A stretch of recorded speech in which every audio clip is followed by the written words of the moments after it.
다시는 현대기아차를 쳐다보기도 싫을 정도로. 인젝터가 작동을 안 해서 엔진 떨림이 발생한 거니까 교체하면 된다. 그 문제밖에 없다라고 자신있게 얘기하셨는데 죄송합니다. 그쪽에서는 저를 신경이 예민한 그런 사람으로 얘기를 하시던데 패밀리카가 아니라 거의 뭐 살인카가 되어 있으니까. 대한민국에서만큼은 대안이 없다는 평가를 받고 있는 자동차가 있죠. 기아 카니발입니다. 그것도 6천만 원을 넘어서는 고가의 자동차인 카니발 하이리무진. 이 자동차는 더 대안이 없다는 평가를 받고 있죠.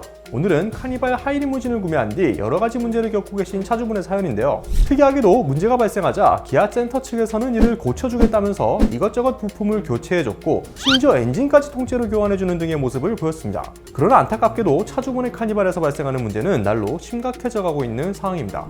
차량은 카니발 하이리무진 4세대고요. 주행거리는 14,000 이제 좀 넘어가는, 출고 시기는 올해 4월달 정도 출고를 했습니다. 일단 차를 구매하고 나서 이제 운행을 하면서 차량의 떨림이랑 RPM이 이제 털린다고 하죠. 그런 느낌이 좀 계속 들더라고요. 그래서 제가 이상하다, 노면의 떨림인가 하고서 그냥 대수롭지 않게 넘겼는데, 이게 계속 며칠이 가도 어떤 노면을 가도 똑같은 그런 떨림이 발생을 해서 제가 센터에 한번 갔었어요. 차량의 떨림이 좀 느껴진다, RPM도 자꾸 털리고 울컥하는 느낌이 좀 든다, 그래서 점검을 좀 받았는데 그쪽 센터에서는 이상이 없다라고 얘기를 하더라고요. 차주분이 좀 예민할 수도 있다, 괜찮으니까 그냥 운행하셔도 된다 라고 해서 저는 그런 줄 알고 이제 갖고 와서 운행을 했었죠. 근데 이제 그런 문제가 좀 계속 지속이 되다가 아침에 시동을 이제 걸고 후진 기어를 넣자마자부터 이제 차가 막 떨리기 시작하더니 운행을 이제 시작하고 60km, 70km, 80km 가면서 점점 차가 막 완전 막 다 부서질 정도로 막 떨리더라고요. 이게 80km에서 제일 심했고요. 이 떨림이 5분 정도 지속이 되다가 없어지더라고요.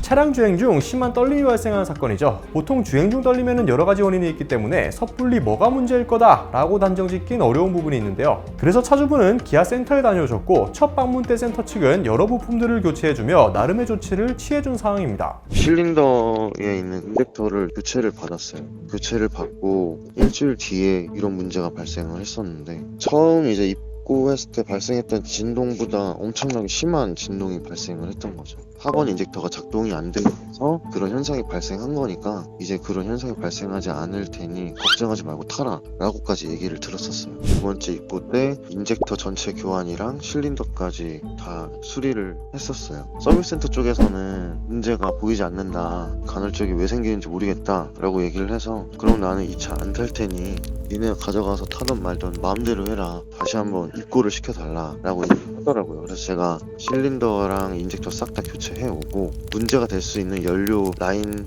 수리 다 해갖고 와라 라고 해서 실린더 전체 교환이랑 인젝터 전체 교환 어셈블리를 이제 한 거죠. 그렇게 했는데도 개선이 안 되더라고요. 경운기 떨림 발생하기 그 전조 증상들이 계속 똑같이 또 나왔으니까요. 서브 엔진을 전체를 교체했다고 하더라고요. 노면 떨림이 아닌 차량 떨림이 느껴진다라는 그런 전조 증상들은 계속해서 나오고 있고요. 원인을 몰라서 기아 센터에서 장치까지 장착을 해놓은 상태예요. 진단을 해봤는데 정확하게 지금 확인이 안 되죠. 그래서 엔진 저희들이 이제 교체하는 걸로 이제 일단 그렇지 않게 제가 업무 지시를 좀 내렸습니다. 고객님 차량에 저희들이 어떤 장비를 장착을 하나 해드릴 테니까 그것만 좀 양해를 해주시고요. 그걸 왜 장착하는 거예요? 혹시라도 이후에 발생된다 그러면 그거에 있어서는 정확하게 고쳐드려야 될 의무가 있지 않습니까, 저희들한테. 센터에서 이런저런 조치를 취해줬음에도 문제는 해결이 되지 않았고 결국 제보자분의 차량에는 문제를 확인하기 위한 데이터 로고 장치까지 달게 됐습니다. 어떻게든 문제를 해결해 주려는 의지를 보이는 것 같은데 차주분의 말을 다시 한번 들어보니 또 다른 생각이 들었습니다.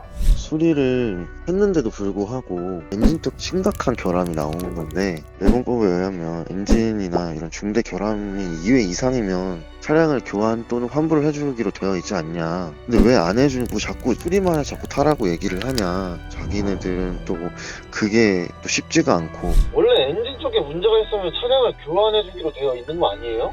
교환 자체가 너무나 힘들고 그러기 때문에 소비자 분쟁 해결 기준을 가지고서 근거로 삼아서 저희들이 했었는데, 자동차 관리법이 생기면서 그런 플로우를 지키지 않는 데는 또 일정 부분 교체를 안 되고 뭐 이런 부분들이 좀 있습니다. 그러다 보니까 이런 식으로 있는 일도 저희도 너무 드물기 때문에 저희도 너무 당황스럽다.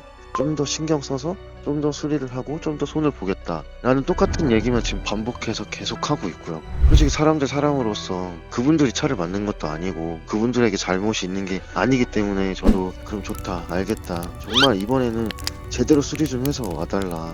정말 저도 마음이 다 떠난 상태이긴 하지만 좋은 마음으로 좋은 생각을 가지고 타겠다 라고 했는데도 수리를 정말 뭐 제대로 해서 온 건지, 그리고 뭐 수리만 갔다 오면 차량이 더 안 좋아서 오는 거예요. 얼라이먼트도 잡아달라 했더니 이번에 핸들에서 잡소리가 나기 시작하고 엔진 소리가 점점 더 커지고 있고, 센터만 갔다 오면 차량 마감은 뭐 말할 수 없이 엉망이고, 운전석 시트가 이미 좌측으로 좀 심하게 기울어져 있는 상태고, 계기판 경고등 있잖아요. 경고등이 갑자기 다 들어와요. 해결해 주려는 것 같지만 정작 문제는 계속해서 해결이 되지 않고 있고, 또 센터에 들어갔다 나올 때마다 차는 더 이상해져서 돌아오고 있는 상태. 이건 어느 차주분이라도 화가 날 수밖에 없는 부분이죠. 지금도 문제는 여전히 해결이 되지 않았고요. 이러면 이 차를 더 이상 타고 싶은 마음이 생기지 않을 것 같은데, 제보자분은 왜 카니발을 구매하신 건지도 여쭤봤습니다. 공론화를 하고 싶었던 이유도 함께 들어보시죠. 가족들끼리 나들이나 여행을 많이 가는 편이에요. 오프 라운딩도 많이 다니기 때문에 패밀리카가 아니라 거의 뭐 살인카가 되어 있으니까 다시는 현대기아차를 쳐다보기도 싫을 정도로 차를 신청을 해놓고 카니발 카페에 이제 가입을 했어요. 카니발 불량 이런 글들을 많이 봤는데, 솔직히 차량이라는 게 사람이 만들다 보니까 불량은 어느 정도 나올 수 있겠지라는 생각으로 그냥 믿고 구매를 했었어요. 저는 지금 이 차를 판매를 올려놓은 상태고요. 더 이상 타고 싶지 않아서 다른 차량을 지금 알아보고 있는 중입니다. 기아 측에 저한테 해주는 대처하는 행동들, 이런 게 너무나 열이 받고, 이거는 소비자 기만이라고 밖에, 뭐 제가 이렇게 한다고 해서 솔직히 많은 것이 바뀔 거라고 생각하진 않아요. 근데 이런 작은 움직임이라도 조금씩은 보여줘야 차를 믿고 구매할 수 있는 상황들이 좀 더 개선이 되지 않을까, 그런 마음에 좀 공론화를 결심을 했어요. 처음에는 레몬법을 좀 알아보려고 했어요. 근데 한번 수리를 받고 나서 나올 때 재발 방지 뭐 이런 서류를 받았어야 되는데, 그런 서류를 받지 않고 벌써 3번이 넘는 수리를 받았기 때문에 아마 레몬법을 적용시키기가 힘들 거다라는 얘기를 들은 게 있어서 마음이 떠버린 상태라 더 이상 뭐 레몬법을 받아도 똑같은 카니발로 밖에는 받을 수 없을 거고, 환불을 받기는 제가 볼 때는 힘들 것 같고요. 다른 차를 타는 게 낫겠다라고 생각을 한 거죠. 저희 나라가 솔직히 차량 관련해서는 그래도 세계적으로 알아주는 브랜드이기도 한데, 수출해 나가는 차량이랑 국내에서 판매가 되고 있는 차량이랑 문제가 발생했을 때 처리해주는 행동들을 봤을 때는 너무 국내 소비자들을 우습게 경향이 없지 않아 있지 않나 라는 생각밖에 들지 않아요.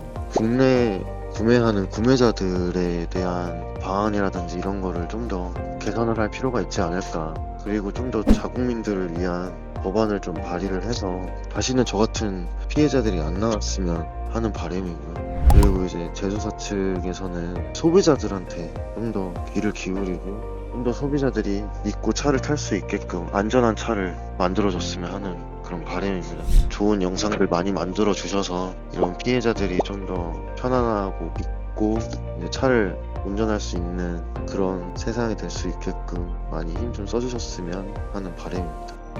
오늘 사례의 비슷한 일들을 우리는 그동안 수없이 봐왔습니다. 매번 제조사는 소비자가 납득하기 어려운 대처 방식들을 보이며 보는 이들로 하여금 분노를 불러일으켰죠. 저는 매번 말씀드렸다시피 1차적으로는 이런 문제가 발생했을 때 유연한 대처를 하지 못한 제조사의 잘못을 짚어야 하겠고요. 2차적으로는 조금 더 근본적인 부분에선 대한민국의 법과 제도가 너무 미흡한 부분들을 지적하지 않을 수 없겠습니다. 이런 문제는 비단 국산차뿐만 아니라 여러 수입차 브랜드들에서도 흔하게 발생하고 있죠. 이제는 어떤 제조사가 더 잘못했냐를 따지기보다는 제조사들이 이렇게 당당할 수 있는 이유에 대한 고민을 깊게 해봐야 되는 시점이 아닐까라는 생각이 듭니다. 오토포스트 오늘의 제보였습니다.